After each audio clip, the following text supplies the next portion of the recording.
Well, hello, ladies and gentlebugs. Today there was a live stream. If you didn't know about it, it was the typical Driftwood Tavern type streams that Julia hosts, and today there were two guests that maybe you hadn't seen before. One of those being Deadmano, who is a Neverwinter streamer, and then Salim, who is the senior game designer for Neverwinter, obviously. And the topic of the stream today was the Bard and then Vault of Stars / Twisted Denizens that some people have had some concerns with. So we have a little bit of information that I'm going to summarize and share for you in case you either did not, could not, or don't feel like watching the hour-long stream to get this information. I'll summarize it for you in like 8 minutes, starting now, not from the beginning of the video. So, the very first question that was asked was how the Bard will work on controllers for consoles, more specifically. I've heard that question like 18,000 times in my comments. I'm sure that every other Neverwinter content creator has heard that question 8 billion times in their comments, and I'm sure the team has seen that question the same number of times on the forums as well. So the answer to that, we got an actual answer today about that, and you'll be able to see my fancy technology up on the screen when I show you how it's going to work. So free perform and perform are going to be two separate buttons. So right now on PC you have tab that enters performance mode, and then you hold down tab and enter free perform mode, which allows you to play songs forever, whatever you want. On controllers, those will be two separate buttons, and all of the different notes, since there are 8 of them, the D-pad is going to be 4 notes, and then also the 4, I don't know what they're called, the 4 other buttons are the other 4 notes, the A, B, X, Y, square, circle, triangle, X. Those are also going to be 4 notes, and then the combinations of those is how you will play your songs.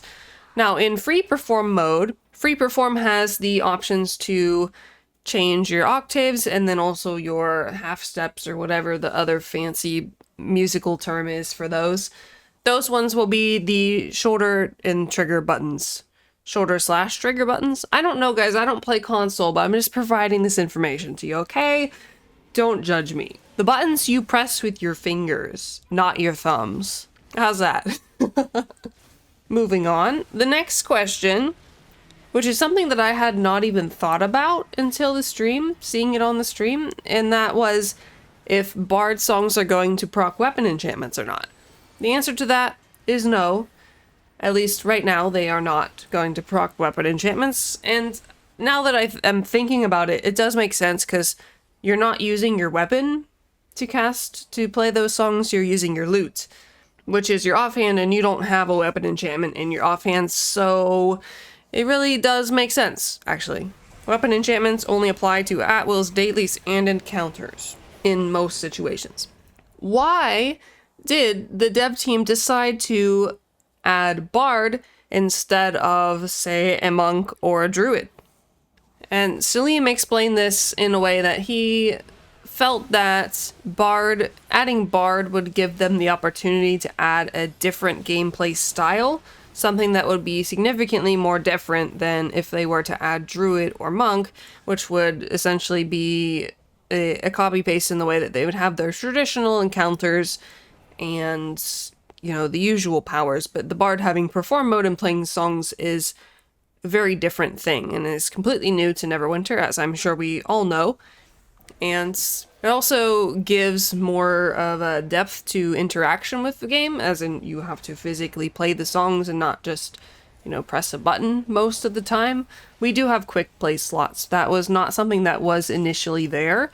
There never used to be quick play slots.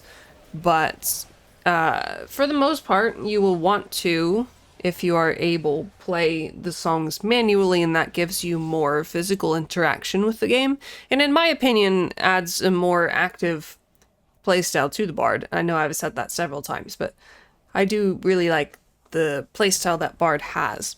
Anyways, back to the question. Salim also said that adding the Bard gives them the ability to expand upon the Bard in the future, like adding more instruments so that you can have actual bands, or like different weapons or something that you can use that have different sounds, something like that. We talked about this in early access as well, and it was something that they had planned to do but then never got to do it, so I would not be surprised if we see that in the future. That's not an official statement, that's something that I said. Just to make that clear, I don't want to seem like I'm putting words in Salim's mouth. And then also, Bard added some more out-of-combat type gameplay, if you want to call it gameplay, that is playing your own custom songs and working with other people and collaborating and playing songs together and stuff. And that's not really, obviously the monk and the druid wouldn't be playing songs, but they wouldn't have something out of combat that they could do. So that was Salim's main points as to why they chose to do Bard instead of the other two classes. I'm sure there are other reasons as well, but those were the ones that he touched on. And the question was also asked of Salim if there were any notable challenges during the development of Bard, and he basically just said the entire song system and performance system, because as I've said already, it is something very different to the game and not something that they have done before, of course. So deciding how the song system would work was particularly challenging for them.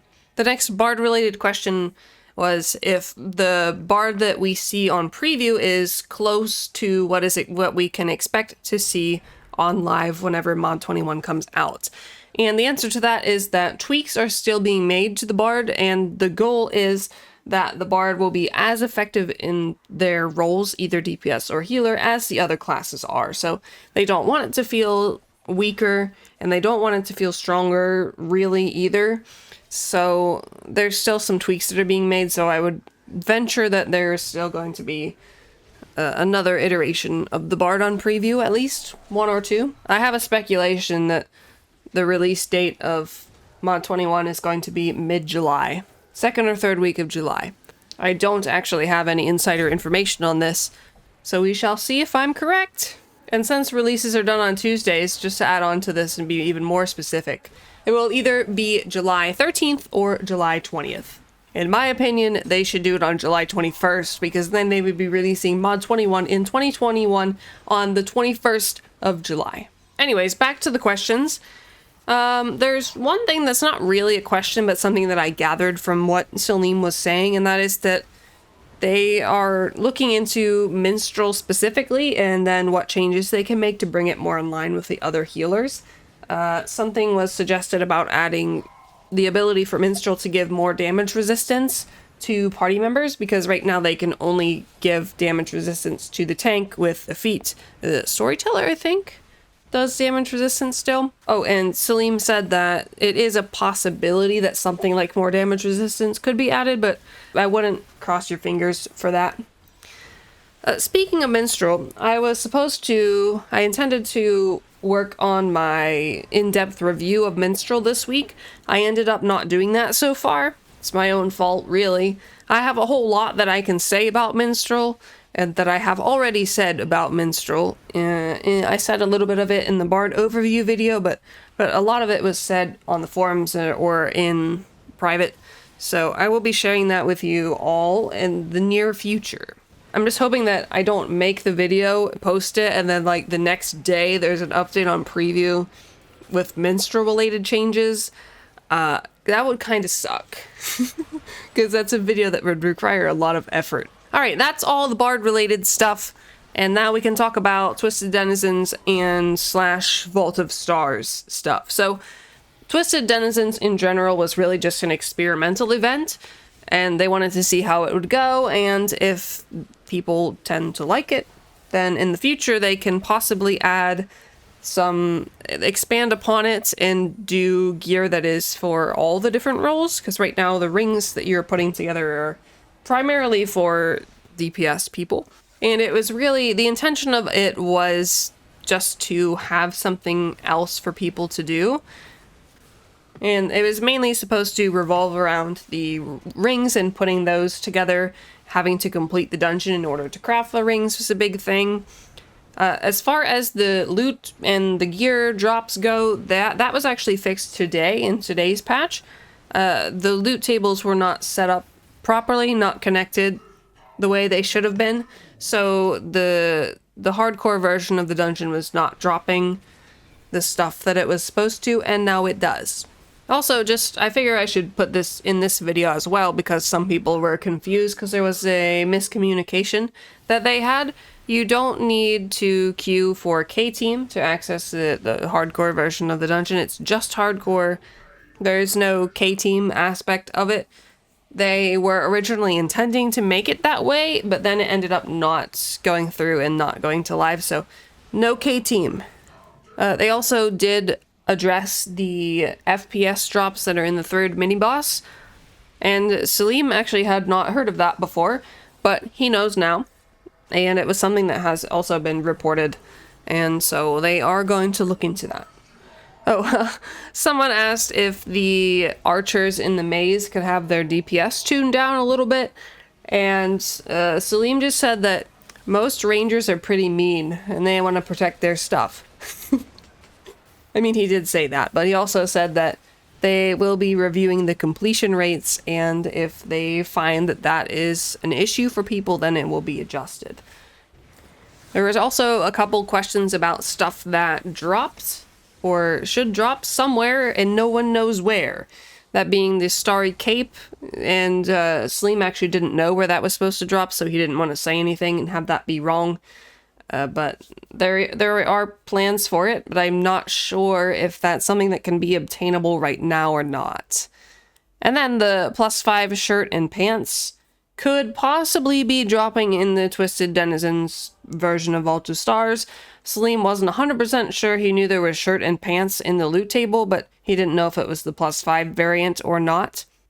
And since the loot tables were fixed today, if the +5 shirt and pants do drop there, people should probably be getting it soon, and we'll probably hear about it. And actually, I think that is just about it. Just a couple general stuffs.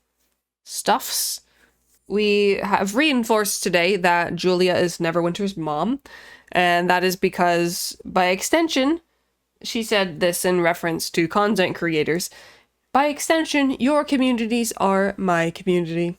Now, we already knew that Julia was Neverwinter's mom, at least I did, and I've said that in a few occasions, but that has been reinforced today. Now, lastly, also kind of related to Julia, at the very beginning of the stream, I missed the stream, so I had to watch it afterwards. I sat down, turned it on, started listening, and I'm writing something down, and I hear Julia say, "Silver, and I might have something to share soon."